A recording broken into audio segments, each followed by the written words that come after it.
Meet Mike. Mike grew up in New Jersey, going to the beach every summer, and was used to mosquito bites that come with the Jersey summers. One day, Mike mysteriously fell ill, and after a trip to the ER, the doctor concluded that Mike had contracted malaria.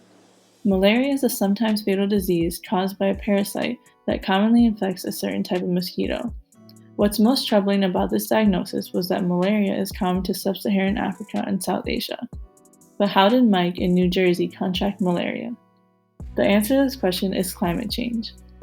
In the book Enviromedics, The Impact of Climate Change on Human Health, written by Dr. J. Lemery and Dr. Paul Auerbach, they said, "It's time for everyone to realize that it could conceivably become now or never on this issue, because there soon may be much more environmental chaos and human suffering."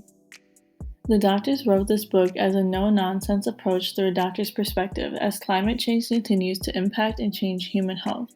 The book focuses on every aspect of climate change regarding human health. There are four main environmental stresses from which adverse health effects might originate: rising temperatures, extreme weather events, rising sea levels, and increased atmospheric carbon dioxide. The book discusses how human health will suffer as Earth continues to warm and what the author defines as global energizing continues. The authors identify that those who will suffer the most are the poor and populations living in crowded, warmer climates, who are often ethnic minorities and are also often have contributed the least to global energizing.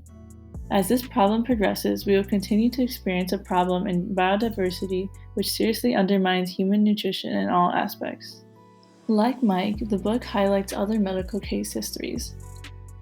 For example, Sid, whose lung conditions worsened with unhealthy air conditions, Amanda, whose severe allergies have worsened as pollen counts double, and John, who had a reaction to mussels that were tainted by algae bloom as a result of elevated oceanic carbon dioxide levels. As a resolution, the authors call for environmental justice to slow the determinant of human health. They include essays from young people working in climate change, which gives hope for a more promising tomorrow, while also inspiring others to get involved in any way possible. What this book lacks is a stronger call to action and a political stance regarding existing and future environmental and human health policy. All in all, the book was extremely insightful and informative. It's a great read to learn from two doctors about the intersection of climate change and human health happening now and what is to come.